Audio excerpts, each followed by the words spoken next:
Benerin. Dibenerin. Dipaskan.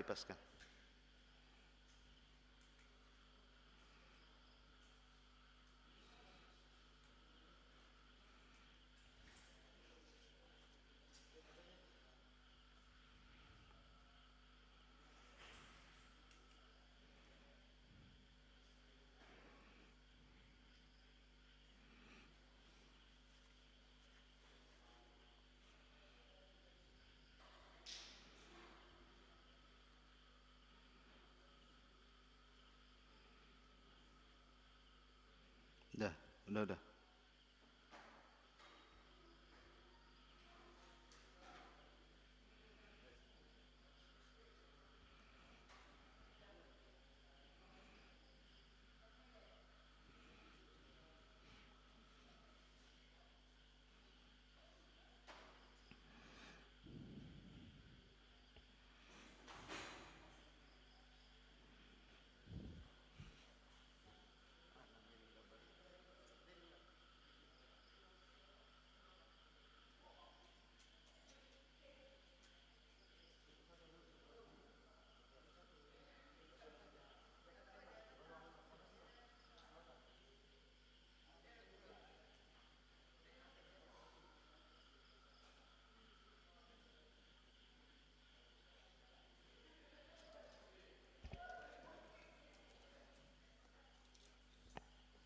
Sudah keluar.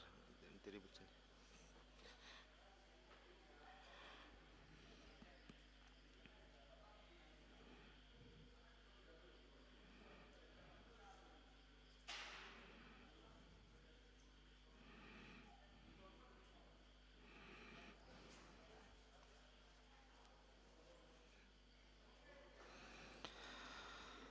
Bismillahirrahmanirrahim.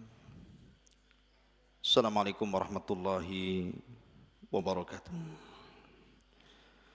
Alhamdulillah wassalatu wassalamu ala Rasulillah wa ala alihi wa sahbihi wa mawalah wa la hawla wa la quwata illa billahi wa ba'du. Alhamdulillah, segala puja dan puji hanya milik Allah Subhanahu wa taala. Di malam hari ini kembali kita bisa duduk untuk bertalabul ilmi lewat media Humairah Channel. Salawat dan salam tentunya kita haturkan kepada Rasul kita yang mulia, Nabi besar Muhammad sallallahu alaihi wasallam.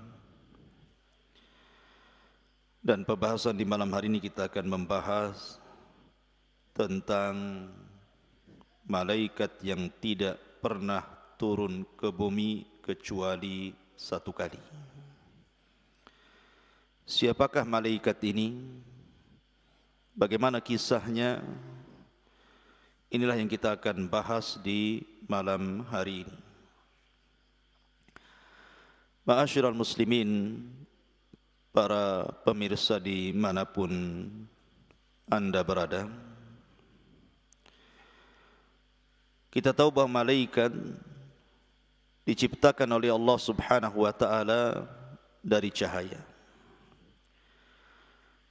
Dan seluruh malaikat diberikan tugas masing-masing. Ada malaikat yang sejak diciptakan sujud sampai kiamat. Ada yang hanya ruku sampai kiamat.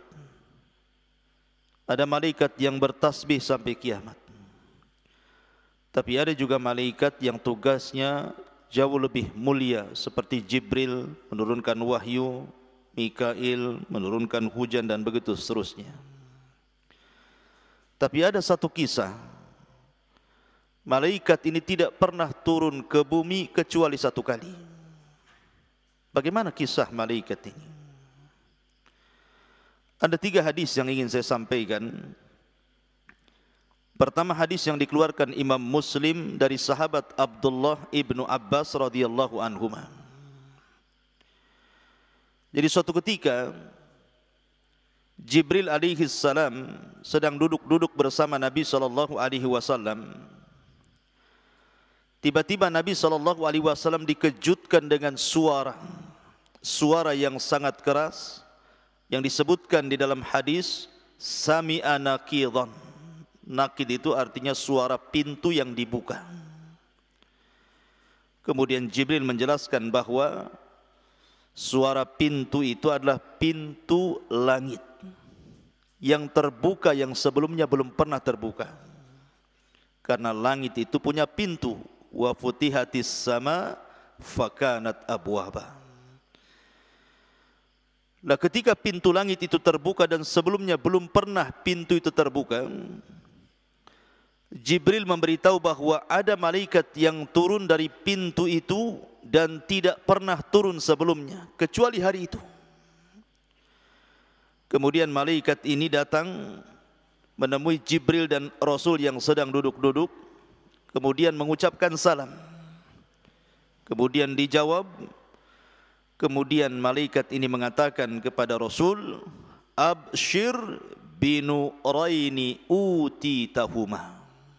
Berbahagialah wahai Muhammad, Allah sudah memberikan kepadamu dua cahaya, di mana Allah tidak pernah memberikan dua cahaya ini kepada siapapun nabi sebelummu.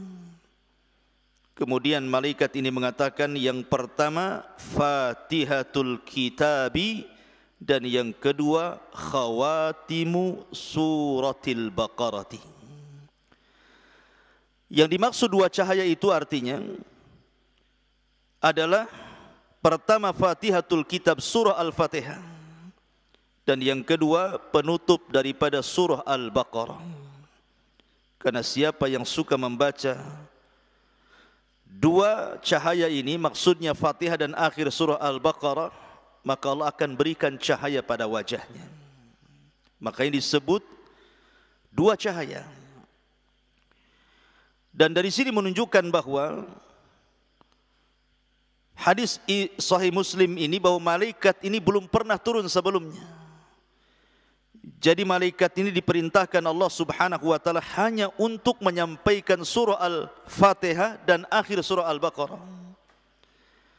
Karena kalau kita melihat tartib turunnya Al-Quran, kita tahu bahwa Al-Quran itu pertama yang turun surah Al-Alaq, kemudian yang kedua surah Al-Mudaththir, kemudian yang ketiga surah Al-Qalam, kemudian yang keempat surah Muzammil, kemudian yang kelima surah Al-Fatihah, yang keenam surah Lahab, kemudian surah-surah yang lainnya. Dan hadis ini menunjukkan tentang keutamaan surah Al-Fatihah, bahwa surat ini adalah satu-satunya surat yang diturunkan oleh Allah lewat malaikat yang belum pernah turun ke bumi kecuali satu kali. Makanya kenapa kemudian surah Al-Fatihah itu adalah seagung-agungnya surat di dalam Al-Quranul Karim. Bahkan isi Al-Quran ada pada surah Al-Fatihah. Kita tahu bahwa Al-Quran itu isinya sepertiga bicara tauhid, sepertiga bicara hukum-hukum fikih, dan sepertiganya bicara akhlak atau kisah-kisah para nabi. Dan di Al-Fatihah semua tergabung tiga-tiganya, baik tauhid, ibadah, ataupun akhlak. Kemudian yang kedua, akhir daripada surah Al-Baqarah juga memiliki keistimewaan. Karena siapa yang membaca akhir daripada surah Al-Baqarah setelah qiyamul lail dan witir, maka Allah akan jaga dari setiap keburukan.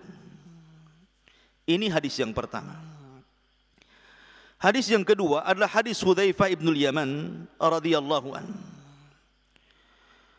yang diriwayatkan oleh Imam Tirmidzi, Ibnu Hibban, Ahmad dan juga At-Tabrani, menceritakan tentang kisah Hudzaifah ibnul Yaman yang ikut salat maghrib bersama Nabi.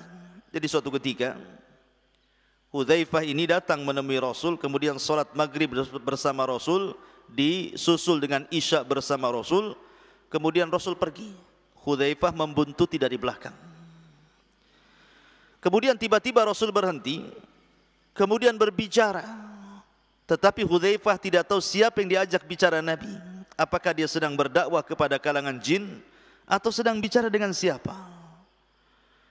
Tiba-tiba Hudzaifah terlihat oleh Nabi SAW, kemudian Rasul menghampiri Hudzaifah, kemudian mendoakan Hudzaifah dan mengatakan, semoga Allah ampuni dosa orang tua kamu wahai Hudzaifah.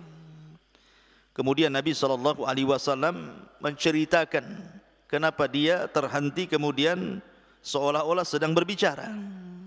Rupanya ketika berhenti itu ada malaikat, inna malakan minas samai lam yakun zarani fasta'dzana Allahu fi ziyarati fabasyarani annal Hasan wal Husaina sayyida syababi ahlil jannah. Kata Nabi SAW, sesungguhnya ada malaikat yang turun dari langit.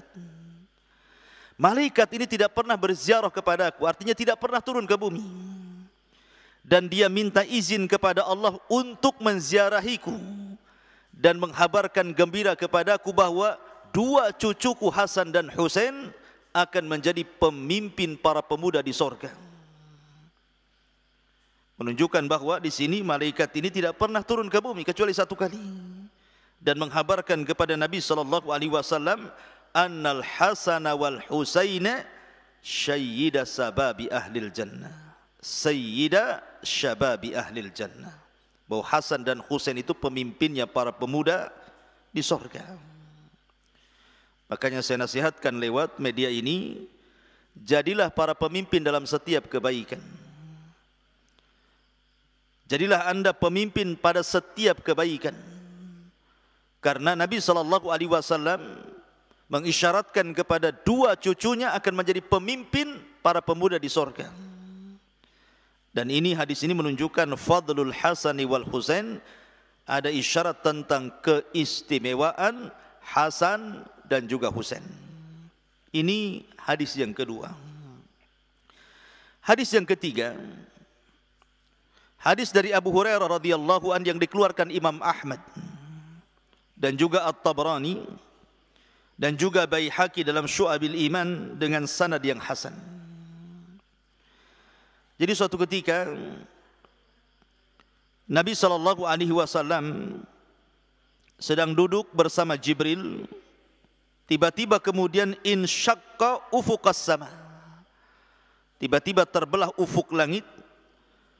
Kemudian tiba-tiba Jibril memberitahu Nabi SAW bahwa turun malaikat yang belum pernah turun sebelumnya dan menghampiri keduanya.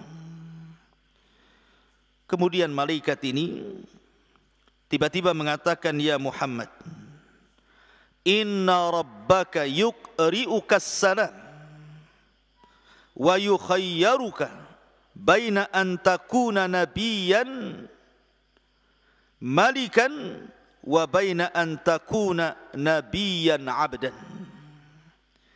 Tiba-tiba malaikat yang tidak pernah turun ini kecuali satu kali itu memberitahu kepada Rasul, wahai Muhammad, sesungguhnya Rabbmu menitipkan salam kepadamu dan Rabbmu memberikan pilihan kepadamu. Apakah engkau ingin menjadi seorang nabi plus raja, ataukah menjadi seorang nabi dan menjadi hamba biasa? Kemudian Jibril mengisyaratkan kepada Rasul untuk merendahkan diri di hadapan Allah. Maka Nabi SAW pun mengatakan kepada malaikat itu, saya memilih an akuna nabiyyan abda, aku lebih baik menjadi seorang nabi plus juga hamba biasa, bukan seorang raja. Kemudian malaikat ini pergi dan naik lagi ke langit. Kemudian Nabi SAW bertanya kepada Jibril, wahai Jibril, itu tadi malaikat itu siapa? Maka Jibril alaihi salatu wassalam mengatakan, itulah Israfil.